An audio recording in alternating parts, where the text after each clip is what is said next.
بسم اللہ الرحمن الرحیم۔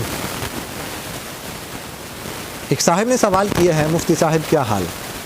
جی امید ہے آپ خیر و عافیت سے ہوں گے۔ میرا سوال ہے کہ اگر بندہ کہہ دے کہ اگر میں نے فلاں کام کیا ہو تو مجھ پر میری بیوی طلاق ہو، اور واقعی شوہر نے وہ کام کیا ہو، تو یہی بات وہ 2-3 جگہ مختلف مقامات میں اعلان دہرائیں، یعنی آج پشاور میں، 2 دن بعد سوات میں، اور 1 ہفتہ بعد کراچی میں، تو کیا اس سے طلاق واقع ہوگی یا نہیں؟ مہربانی فرما کر جواب دیجیے گا، شکریہ۔ دیکھیے انہوں نے یہ کہا ہے کہ اگر میں نے فلاں کام کیا ہو تو میری بیوی کو کیا ہو؟ طلاق، اور وہ کام کر چکے تھے واقعی۔ تو جب انہوں نے پہلی دفعہ یہ کہہ دیا نا کہ میں اس پر میری بیوی کو طلاق ہو، تو یہ طلاق واقع ہو گئی اس سے۔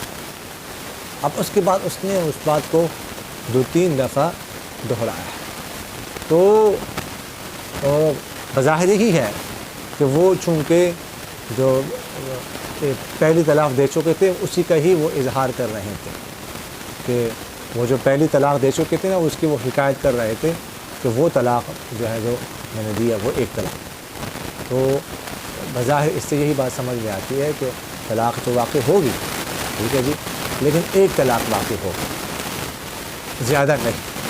البتہ اگر اس کی نیت کچھ اور تھی تو براہ راست پھر وہ بات شوہر رابطہ کرے۔ یہ طلاق کے مسئلے میں براہ راست مفتی صاحب سے رابطہ کرنا چاہیے، ملاقات کرنی چاہیے، اور جو تفصیل ہے وہ براہ راست جو ہے وہ بتانی چاہیے، ساری تفصیل خود بتانی چاہیے، کسی اور کو تفصیل نہیں بتانی چاہیے۔